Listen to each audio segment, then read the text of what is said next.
আজ পয়লা শ্রাবণ। খোকন, আজ তোর জন্মদিন। তুই যখন জন্মেছিলি আমরা তখন যাদবপুরে নতুন গড়ে ওঠা কলোনির টালির ঘরে। তোর স্কুল মাস্টার বাবা সেই হ্যারিকেনের আলো জ্বলা ঘরেই আনন্দে আর খুশিতে ঝলমলে হয়ে উঠেছিলেন তুই আসার পর। তোর নাম রেখেছিলেন সুকল্যাণ। মানুষটার মনটা ছিল শিশুর মতন, অভাবে অনটনে বেঁচে থাকার নানা দুর্বিপাকেও ভেঙে পড়তেন না কখনো। সকলের ভালো চাইতেন মন থেকে। বলতেন, দেখো, একদিন এই দেশের মানুষ ঠিক খুঁজে পাবে মুক্তির পথ। শোষণ থেকে মুক্তি, দারিদ্র্য থেকে মুক্তি, অশিক্ষা থেকে মুক্তি। আজ পয়লা শ্রাবণ। খোকন, আজ তোর জন্মদিন। ছেলেবেলায় তোর মনে আছে আমাদের ভাঙা মেঝেতে বাক্স থেকে বার করা মেজো মাসির হাতে তৈরি আসনটা পেতে দিতাম। সামনে রাখতাম ঠাকুরের আসনের প্রদীপখানা। তুই বসতিস বাবু হয়ে চুপটি করে। তোকে আমরা একে একে ধান দুব্ব মাথায় দিয়ে আশীর্বাদ করতাম।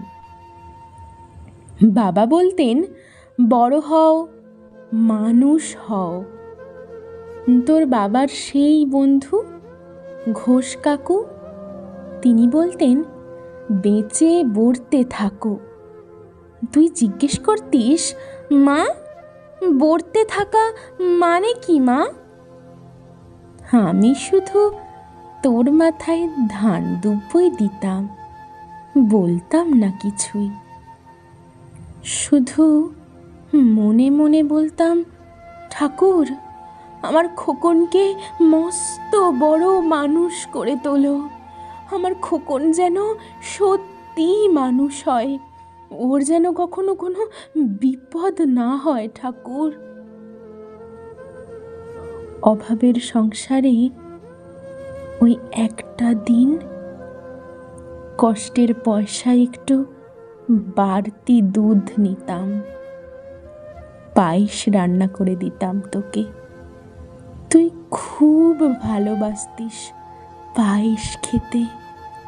তোর বাবা বাস স্ট্যান্ডের দোকান থেকে নিয়ে আসতেন তোর প্রিয় মিষ্টি ছানার গজা। সামান্য স্কুল মাস্টারিতে কী বা আয় হতো। ঘরে বসে ছাত্র পড়িয়ে আসতেন কিছু। দাউ দাউ অভাবের আগুনে সেই রসদ পুড়তে বেশি সময় লাগতো না। তোর বাবার জামা সেলাই করতাম আর বলতাম, আসছে মাসে একটা জামা বানিয়ে নিও। উনি হেসে বলতেন, বাদ দাও তো, খোকন বড় হচ্ছে, ওর জন্য ভাবছি দুধ রাখতে হবে আরও আধ সের। দুধে শক্তি বাড়ে, বুদ্ধি বাড়ে। শক্তি আর বুদ্ধি না হলে তোমার খোকন মস্ত বড় মানুষ হবে কি করে? ভাবছি আরও দুটো টিউশনি নেব। ছাত্র পড়িয়ে মানুষটা দিনের শেষে ক্লান্ত হয়ে যেতেন। বারান্দার ধার ঘেঁষে যখন রাতের অন্ধকারে জোনাকির ব্যস্ততা, আর ঘরের ভেতরে তোর পড়া মুখস্থ করার এক টানা সুর, আমাদের কলোনির ভাঙা চোরা বাড়িটাকে একেবারে জীবন্ত করে রাখত। উনি আমায় বলতেন, খাওয়া দাওয়া একটু করো। তোমার চেহারাটা বড্ড ভেঙে পড়ছে দিন দিন। শাড়িটাও তো দেখছি বেশ ছিঁড়েছে। কালই আমি ফেরার পথে একটা শাড়ি নিয়ে আসবো, ধারেই আনবো। আমি বলতাম, ধুর, সামনে খোকনের উঁচু ক্লাস, কত বইপত্র কিনতে হবে, সে কত খরচ। উনি দীর্ঘশ্বাস ফেলে চুপ করে যেতেন। জোনাকিরা নিঃশব্দে অদৃশ্য আলোর আলপনা আঁকত উঠোনের আগাছার ঝোপে। আবহ সঙ্গীতের মতো তুই ভেতরে বসে বসে পড়া মুখস্থ করতিস, ইতিহাস, ভূগোল, গ্রামার। ঈশ্বর আমাদের নিরাশ করেননি। তুই কত বড় হলি, সব পরীক্ষায় কত ভালো ফল হলো তোর। বাবা বললেন, আরও পড়ো, উচ্চ শিক্ষাই উচ্চ সম্মানের একমাত্র পথ। তুই আরও পড়লি, তারপর তোর চাকরি হলো কত বড় অফিসে। মনে আছে খোকা, প্রথম মাসের মাইনে হাতে পেয়েই তুই কত কি এনেছিলি। তখন তো আমরা উঠে এসেছি শ্যামবাজারে, 2 কামরার বেশ সাজানো গোছানো বড় ফ্ল্যাট তোর অফিস থেকেই তো দিয়েছিল।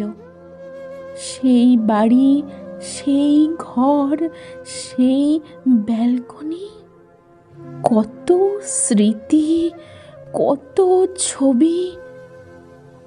ওই বাড়িতেই তো আশ্বিনের ঝোড়ো বিকেলে, যেদিনটাতে তোর মনে আছে খোকন, তোর বাবা যেদিনটাতে চলে গেলেন, মনে আছে? তুই বাবার বুকের ওপর পড়ে যখন কাঁদছিলি হাপুস নয়নে।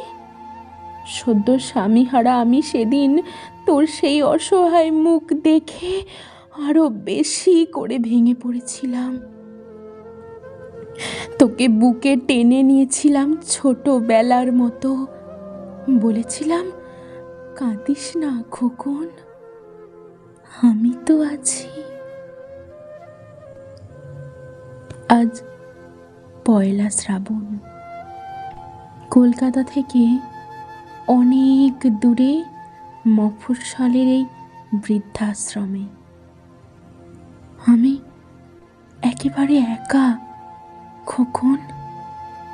তোকে বড্ড দেখতে ইচ্ছে করছে রে, তোকে, বৌমাকে আর ছোট্ট বিল্টুকে। তোরা এখন কত দূরে, সল্টলেকের মার্বেল বসানো ঝকঝকে বাড়িতে। আজ তোর জন্মদিনের নিশ্চয়ই খুব বড় পার্টি হচ্ছে না রে খোকন? লোকজন, হইচই, খাওয়া দাওয়া, খুব ভালো, খুব ভালো খোকন। আজ 1 শ্রাবণ। আমার বড্ড মনে পড়ছে যাদবপুরের ভাঙা ঘরে রাত্রিরে তুই আমার পাশে শুয়ে শুয়ে মাঝে মধ্যে খুব ভয় পেয়ে জড়িয়ে ধরতিস আমাকে। আমি বলতাম, ভয় কি রে, আমি তো আছি, মা তো আছে খোকনের। যার মা থাকে তাকে কি ভূতে ধরে? তুই নিশ্চিন্ত হয়ে ঘুমিয়ে পড়তিস আমার বুক জুড়ে। তোর আধুনিক সংসারটায় এই বুড়িটার একটু ঠাঁই হলো না রে খোকন। প্রতিমাও তো মা, ওরও তো আছে আমার খোকনের মতো কোল আলো করা এক চাঁদের টুকরো।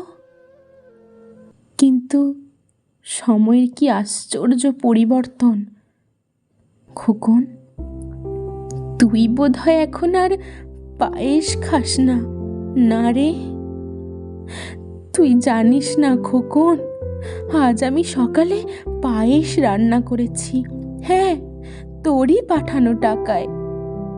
সারা দিন সেই পায়েসের বাটি সামনে নিয়ে বসে আছি রে এখানে, এই বৃদ্ধাশ্রমে, আমার একলা ঘরে, আর কেউ নেই।